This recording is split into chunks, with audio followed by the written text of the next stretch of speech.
ठीक है शायना जी, लेकिन इसमें इस पूरे मामले में बात आगे पहुंचती हुई नजर आ रही है। कहा यह जा रहा है कि कांग्रेस पार्टी के साथ विश्वासघात हो गया। कोई ऐसा था जो हो सकता है कि बीजेपी समर्थक हो और उसने सुप्रिया श्रीनेत की टीम में आकर गलती से मतलब जानबूझकर यह पोस्ट कर दिया ताकि इसका नुकसान हो कांग्रेस पार्टी को। जी जी जी जी जी देखिए, कांग्रेस पार्टी जो है ना, बिल्कुल उनकी नैया डूब चुकी है। उनके पास कोई भी डिफेंस नहीं है, कोई भी एजेंडा नहीं है। सिर्फ आप देखिए sequence of events. Modi ji Ram मंदिर को लेके जो काम करते हैं वहां उनको आपत्ति।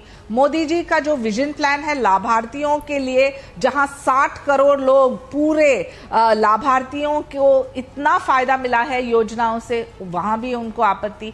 शक्ति को लेके महिलाओं को वापस टिप्पणी करते हैं, शक्ति को लेके मोदी जी के ऊपर दुरुपयोग करते हैं शब्दों का।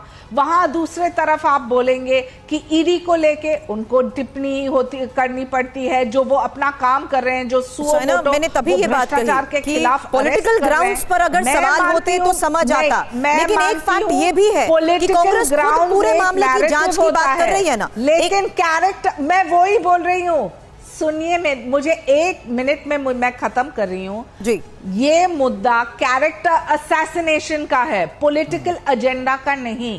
आपको सवाल करना है इकोनॉमी पे, कीजिए। आपको सवाल करना है हमारे योजनाओं के ऊपर, कीजिए। हाँ। आपको सवाल करना है हमारी प्रगति की राजनीति और इंफ्रास्ट्रक्चर प्रोजेक्ट को लेके, तो कीजिए। लेकिन महिलाओं को कैरेक्टर असैसिनेट करना सबसे इजी ट्रिक है to get the so called. इसी को लेकर रिएक्शंस भी सामने आ रहे हैं। मैं आती हूं जल्द आपके पास, क्योंकि चुनावी माहौल में जिस तरीके से पूरे विवाद पर सियासत तेज हो चुकी है, हिमाचल के पूर्व सीएम जयराम ठाकुर ने इस पूरे मामले को पूरे प्रदेश का अपमान बताया है, जबकि कांग्रेस के नेता खुद जांच की मांग भी कर रहे हैं।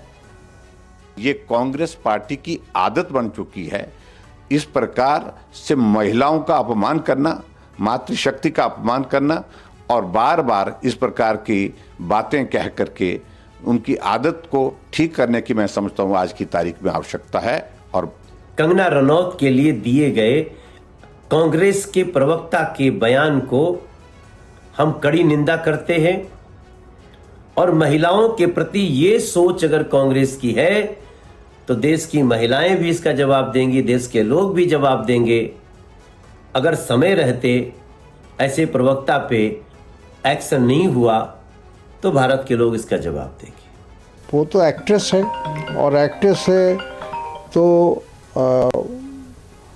उनका जो काम करने का तरीका है वो सभी लोग जानते हैं, लेकिन उनका कोई ऐसा कंट्रीब्यूशन समाज के लिए, देश के लिए, पार्टी के लिए नहीं है। जाहिर है कि जो कार्यकर्ता सालों से लगा हुआ है तो उसको इस बात का तकलीफ ज़रूर होगा कि ऐसे लोगों को ऊपर से लाकर बैठाया जा रहा है। किसी भी महिला के बारे में इस तरीके का कमेंट करना बहुत दुर्भाग्यपूर्ण है, काबिल एतराज़ है। अगर उन्होंने ये कहा है कि ये किसी ने एक्सेस कर लिया है और ये कमेंट डाला है, तो मैं चाहूँगा कि सरकार को चाहिए कि इसका इन्वेस्टिगेशन करे, किन लोगों ने किया है, किसने ये कमेंट किया है। जिसने भी ये कमेंट किया है उसके खिलाफ कार्रवाई होनी चाहिए। तो इस मामले पर बीजेपी और कांग्रेस के नेताओं का क्या कहना है ये आपने देखा। राजेश जोशी जी हमारे साथ मौजूद हैं। राजेश जी, भले ही बीजेपी की तरफ से ये कहा जा रहा हो कि भाई ये मुद्दा सियासत का नहीं है, एक महिला का कैरेक्टर असैसिनेशन करने की कोशिश की जा रही है, लेकिन हो तो अल्टीमेटली इस पूरे मुद्दे पर सियासत ही रही है। जयराम ठाकुर को हमने सुना, वो कह रहे हैं पूरे हिमाचल प्रदेश का अपमान है, बीजेपी से कांग्रेस की महिला विरोधी सोच करार दे रही। देखिए, मैं किसी पार्टी के प्रवक्ता को यहाँ देख नहीं पा रहा हूँ जहाँ पर मैं बैठा हूँ, लेकिन मैं भारतीय जनता पार्टी के प्रवक्ता से बहुत विनम्रता से पूछना चाहता हूँ, एक पत्रकार की हैसियत से, कि वो इस प्रश्न का जवाब क्यों नहीं दे रहे हैं कि 2012 में मंडी में 50 करोड़ की गर्लफ्रेंड जब प्रधानमंत्री, तब वो नहीं थे, मुख्यमंत्री नरेंद्र मोदी ने कही थी, उस पर माफी क्यों नहीं मांगी? इसका जवाब देना। शायना जी।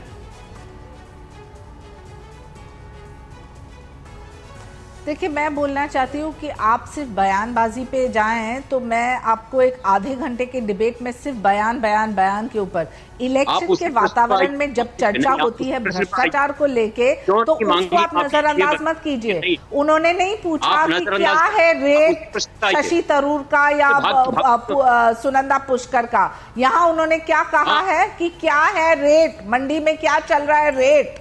आप मुझे बोलिए, आप एक पुरुष है, आप एक वरिष्ठ पत्रकार है, क्या आपको अफसोस नहीं होता है जब ये स्टीरियोटाइप्स होती है? मैंने देखा खुद कि जब मैं आई हूँ फैशन इंडस्ट्री से, तो कहते हैं कि इसको राजनीति के बारे में क्या पता है, वो सिर्फ साड़ी पहनाती है। ये स्टीरियोटिपिकल नोशंस के खिलाफ हम लड़ रहे हैं। और अफसोस यहाँ होता है, एक प्रोफेशनल महिला जो आई है राजनीति में, वो स्वयं टिप्पणी करती है एक अन्य महिला के ऊपर। क्या महिला को महिला का समर्थन करना चाहिए या नहीं करना चाहिए? बयानबाजी जो होता है इलेक्शन के रैलीज में, जहां कमेंट्री, सुपर कमेंट्री, टिप्पणी के ऊपर कमेंट्री, वो दूसरी बात है। और भ्रष्टाचार का लड़ाई आप कैरेक्टर असैसिनेशन के साथ मिक्स मत कीजिएगा गाय। मैं बोल रही हूँ कि जब कैरेक्टर असैसिनेशन होता है तो आप महिलाओं का अपमान कर रहे हैं। शाइना जी, आपने जवाब दिया। राजेश जी होता है, राजेश जी जल्दी से पॉइंट रखिए। अगर भ्रष्टाचार के खिलाफ कुछ कहा जा रहा है, उसे किसी महिला के कैरेक्टर असैसिनेशन से दिए गए बयान से जोड़कर नहीं देखना चाहिए। ये उनका बयान है, जवाब है। राजेश जी, मैं कह रहा हूं कि वो उस मुद्दे पर तो आ ही नहीं रही हो, तो भ्रष्टाचार वगैरह की बात कर रही। कैरेक्टर असैसिनेशन अगर जो है कंगना रनौत का हुआ है, वो हुआ ही है, जो बिल्कुल गलत है, नहीं होना चाहिए। ये विमर्श इतना नीचे नहीं गिरना चाहिए। लेकिन जब 2012 में हुआ था सुनंदा पुष्कर का, तो उस पर भारतीय जनता पार्टी को डिफेंड नहीं करना चाहिए, कहना चाहिए कि गलत हुआ है, कहिए ना आप। ठीक है, बहुत बहुत शुक्रिया आप सभी का हमारे साथ इस बातचीत में जुड़ने के लिए। लेकिन कुल मिलाकर ये एक बड़ा सियासी मुद्दा फिलहाल बनता हुआ नजर आ रहा है, और इसी कड़ी में जोड़ दिया गया राहुल गांधी के पुराने बयान को भी, जब हिंदू धर्म से जोड़कर शक्ति को लेकर उनकी तरफ से बयान दिया गया था। बहुत बहुत शुक्रिया आप सभी का।